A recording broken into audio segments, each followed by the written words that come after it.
Hello friends. Learning can be defined as a process through which an individual acquires new knowledge, skills, or behavior. In this video, let's explore what is active learning, how does it happen, what are the examples of active learning, when can active learning happen, and what are the benefits of active learning. Learning is referred to as active learning when a learner is dynamically work on attaining the learning.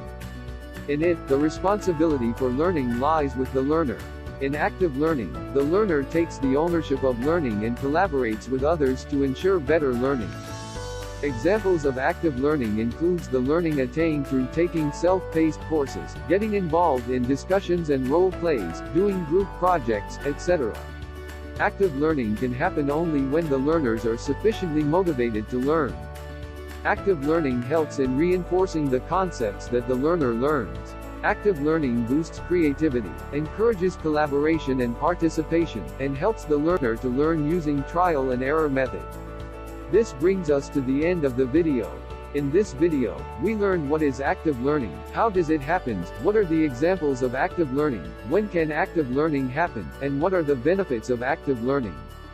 We would come up with more interesting and informative videos soon. Till then, keep learning and growing.